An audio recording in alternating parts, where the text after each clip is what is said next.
Living in Maple Grove Estates had been mostly calm for the 3 years since I'd moved in. Sure, our homeowners association could be a bit strict about things like yard maintenance and holiday decorations. But I'd never had any real problems until Patricia Wellington decided to run for HOA leader. I should have seen the red flags when she started visiting houses 6 months ago, armed with a folder full of neighborhood upgrades and a smile that didn't quite reach her face. Patricia was the perfect example of what you'd expect from an HOA queen.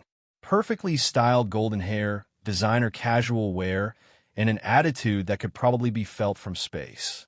"We need to bring back Maple Grove to its past beauty," she declared at the resident gathering where she announced her plan. Some residents have been allowing rules to drop, and that finishes today. The way her stare lingered on my house with its newly installed sun panels told me exactly who she thought was part of the issue. The solar panels have been a big expense, but they were already paying off in lower energy bills and eco-benefits. I gotten all the proper permissions and HOA approvals before putting them in, so I wasn't particularly concerned when Patricia won the vote by vowing to update our community policies. That changed the morning I found a warning notice taped to my entrance. "Dear resident," the letter began, its official logo somehow making the subtle aggressive tone even worse. "It has come to our notice that your unapproved solar installation breaks our new design rules. You have 72 hours to remove these ugly changes or face daily charges." I tried calling the HOA center immediately, but Patricia's new secretary informed me that the head was too engaged to discuss personal issues. That's how I found myself standing at Patricia's spotless white door at 7 p.m. that evening, armed with my permit, paperwork, and what remained of my tolerance. "Oh, it's you," Patricia said when she opened the entry, her look showing she just smelled something awful. "I suppose you're here about the warning letter." "Yes, Patricia, I have all the papers proving these panels were correctly approved before setup. They're completely legit," and she stopped me with a wave of her polished hand. "Those permissions were given under the previous group. Our new rules clearly state that visible solar installations hurt the neighborhood look. Surely you realize we need to protect our property worth."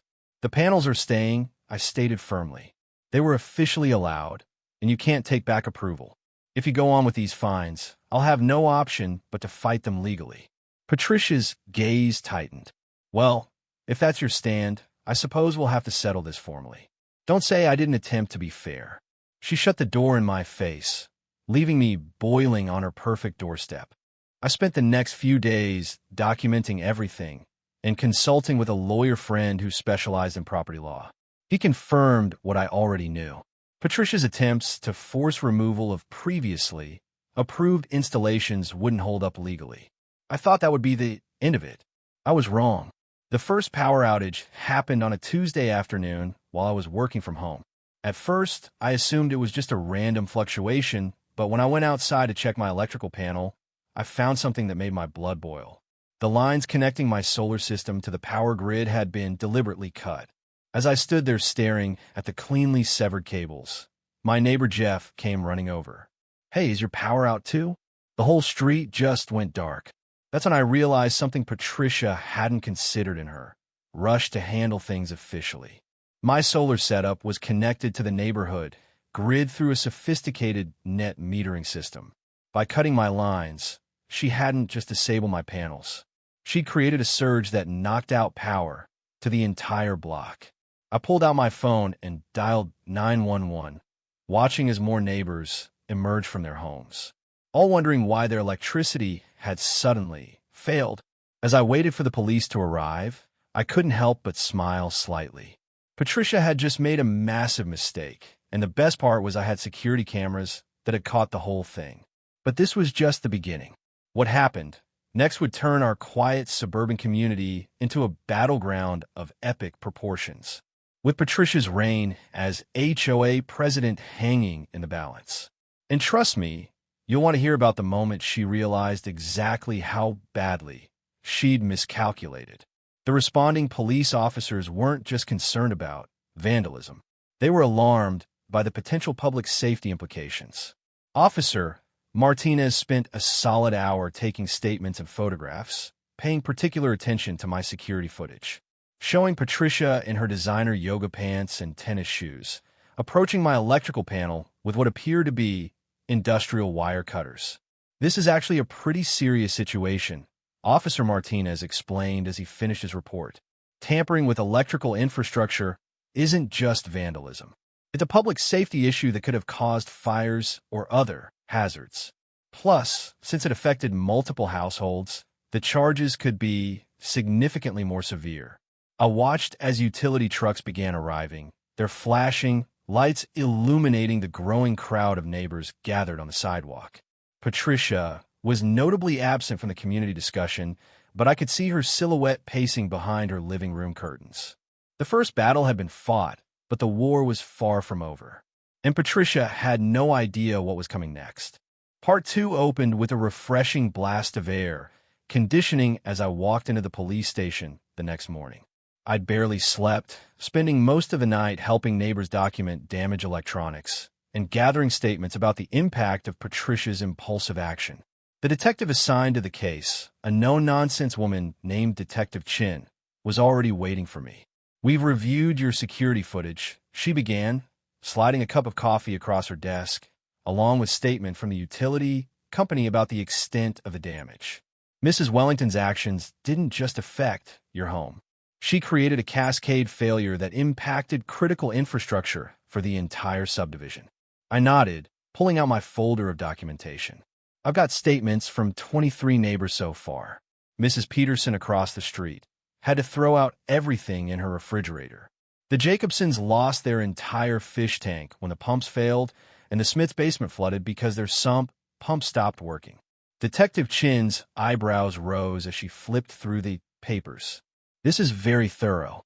We're also concerned because there's a resident on your street who relies on powered medical equipment. Fortunately, their backup generator kicked in, but this could have been much worse." Just then, her phone buzzed. After a brief conversation, she looked up with an expression that mixed professional restraint with obvious satisfaction. "Mrs. Wellington is being brought in for questioning now. Given the evidence and potential charges, her lawyer has advised her to cooperate fully." As if on cue, I heard Patricia's distinctive voice echoing down the hallway, significantly less commanding than usual. "This is ridiculous. I was simply enforcing HOA guidelines." That person was clearly in violation. "Mrs. Wellington," a male voice interrupted firmly, "I strongly advise you to stop talking until we're in the interview room." I couldn't help but smile slightly as I heard Patricia's heels clicking away, followed by the sound of a door closing. Detective Chin caught my expression and allowed herself a small smile as well. "I should warn you," she said, "this is far from over. Cases like this can get complicated, especially when HOA politics are involved. But I have to say, I've never seen someone so thoroughly document their own criminal activity before." She was right about things being far from over, but even I couldn't have predicted how the next few days would unfold.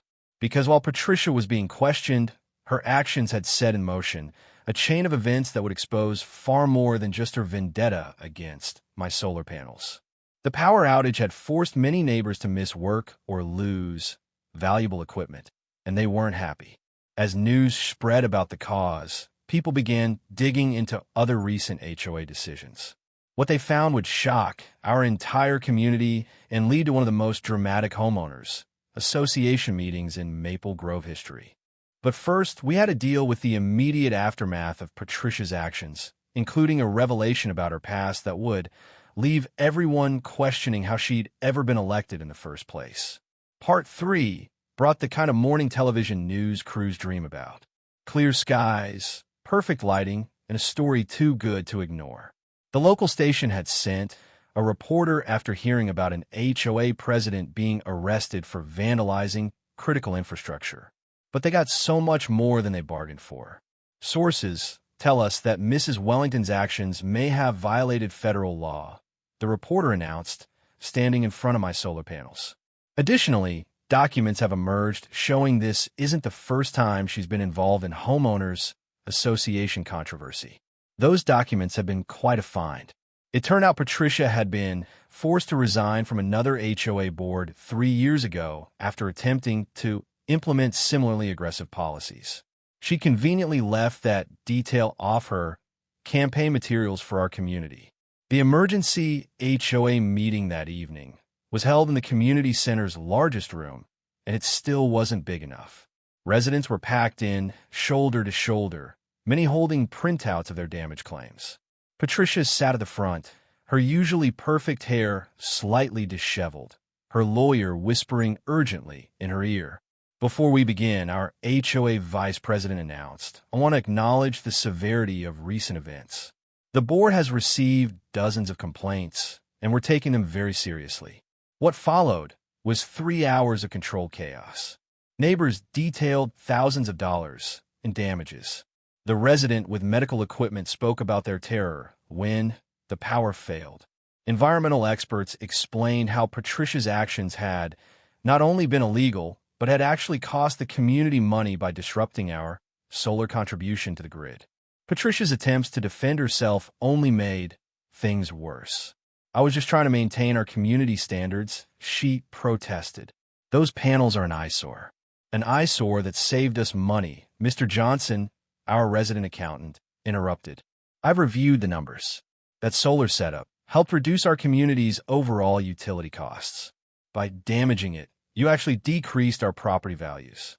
The final blow came when our HOA's insurance company representative took the floor.